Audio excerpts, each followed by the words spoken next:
This primary source is a primary source by Robert William G. Shepard. This is about the Triangle Shirtwaist Fire that broke out in New York City on March 25th, 1911. And it has to do with a bunch of young women who worked in a factory. And it talks about factory reform and the consequences of the type of conditions that young women were subject to in some of the factories that they worked in. This incident actually paved the way for a lot of reform in factory work. So reporter William G. Shepard happened to be in New York's Washington Square, when the Triangle Waste Factory fire broke out in March 25th, 1911. He reported this account as the tragedy played out before his eyes by telephone, and it was later telegraphed and reported in newspapers around the country. To this day, this deadly industrial disaster remains as one of the deadliest in U.S. history. Here it is. I was walking through Washington Square when a puff of smoke issuing from the factory building caught my eye. I reached the building before the alarm was turned in. I saw every feature of the tragedy visible from outside the building. I learned a new sound, a more horrible sound than description can picture. It was the thud of a speeding, living body on a stone sidewalk. Thud, dead, thud, dead, thud, dead, thud, dead. 62 thud deads. I call them that because the sound and the thought of death came to me with each time at the same instant. There was plenty of chance to watch them as they came down. The height was 80 feet. The first 10 thud deads shocked me. I looked up, saw that there were scores of girls at the windows. The flames from the floor below were beating in their faces. I even watched one girl falling, waving her arms, trying to keep her body upright until the very instant she struck the sidewalk.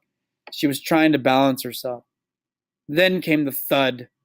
Then a silent, unmoving pile of clothing and twisted, broken limbs. As I reached the scene of the fire, a cloud of smoke hung over the building. I looked up to the 7th floor. There was a living picture in each window, 4 screaming heads of girls waving their arms. "Call the firemen," they screamed, scores of them. "Get a ladder," cried others. They were all as alive and whole and sound as were those who stood on the sidewalk. I couldn't help thinking of that. We cried to them to not jump. We heard the siren of a fire engine in the distance. "Here they come," we yelled. "Don't jump, stay there." One girl climbed onto the window sash. Those behind her tried to hold her back. Then she dropped into space. I didn't notice whether those above watched her drop because I had turned away. Then came the first thud. I looked up. Another girl was climbing onto the windowsill. Others were crowding behind her. She dropped. I watched her fall, and again the dreadful sound. 2 windows away, 2 girls were climbing onto the sill. They were fighting each other and crowding for air. Behind them I saw many screaming heads. They fell almost together, but I heard 2 distinct thuds. Then the flames burst out through the windows on the floor below them and curled up into their faces. The firemen began to raise a ladder. Others took out a life net, and while they were rushing to the sidewalk with it, 2 more girls shot down.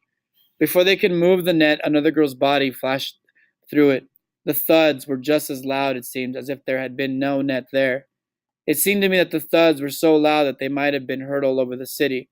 I had counted 10. Then my dulled senses began to work automatically. I noticed things that had not occurred to me before to notice. Little details that first shock blinded me to. I looked up to see whether those above watched those who fell. I noticed that they did. They watched them every inch of the way down and probably heard the roaring thuds that we heard. As I looked up, I saw a love affair in the midst of all the horror. A young man helped a girl to the windowsill. Then he held her out, deliberately away from the building, and let her drop. He seemed cool and calculating. He held out a second girl the same way and let her drop. Then he held out a third girl who did not resist. I noticed that. They were as unresisting as if he were helping them onto a streetcar instead of into eternity.